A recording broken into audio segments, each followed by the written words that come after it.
Hey guys, Justin here. Welcome you to otakusandgeeks.com reviews. And today I will be reviewing a manga book, and or manga, you know, those who like that pronunciation.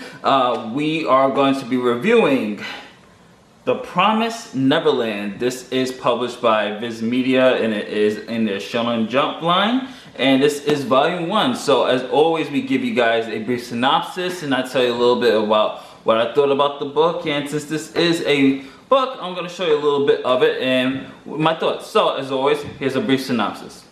The Promised Neverland, Gracefield House. Emma, Norman, and Ray are the brightest kids at the Gracefield House orphanage, and under the care of the woman they refer to as Mom, all the kids have an enjoyable, comfortable life. Good food, clean clothes, and the perfect environment to learn. What more could an orphan ask for? One day though, Emma and Norman uncover the dark truth of the outside world they are forbidden from seeing. And volume 1 is actually really good. I was actually expecting something a little less dark than the whole subject matter this is. Now, one thing I will say, and of course this is a spoiler-free review, but one thing I will definitely say is that I love the automatic tone shift when it gets to like towards the end of chapter 1.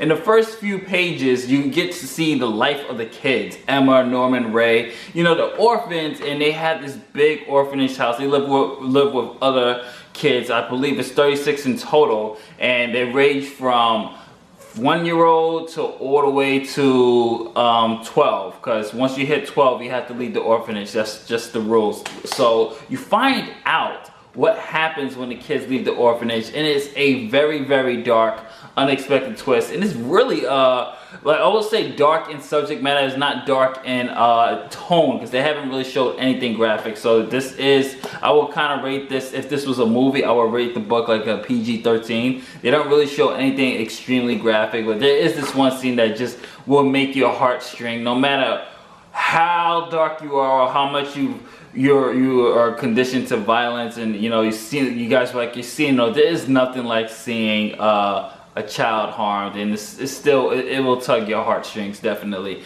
I will say the standout of characters is definitely Emma, Ray, and Norman. Each character has their own characteristic that really defines them, and Emma is I will say that she's the heart of the orphanage. She's the heart of the 3 main protagonists. She is the one that wants to really keep the family together. She cries when the kids are graduating or are adopted from the orphanage, and she really has that connection with all the kids. She's probably the most popular, she's the most loving. All the kids want to play with her when it comes to playtime, and I really did like Emma's character. She's just the purity of the group, and she's definitely the heart and soul of the group and of the orphanage.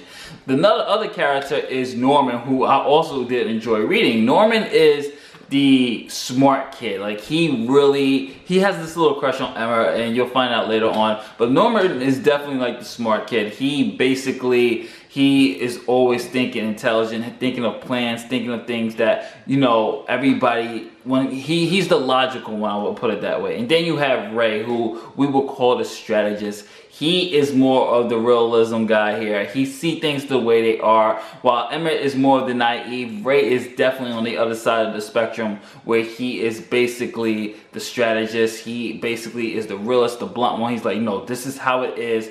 This is how we're going to do it, and that's it. And I did really enjoy Ray's character. And just to talk a little bit about the mother's character, and she's not all the what she seems to be, which I really did like too. She has this sweet, calm, innocent thing about her, but once you get to the continue reading, you get to see more of the layers getting pulled off, and it's such a dark, more disturbing. And you have to think morality wise, what is she, and why is she doing what she's doing, or how could she do what she's doing to these poor kids? And it's just a really fun read.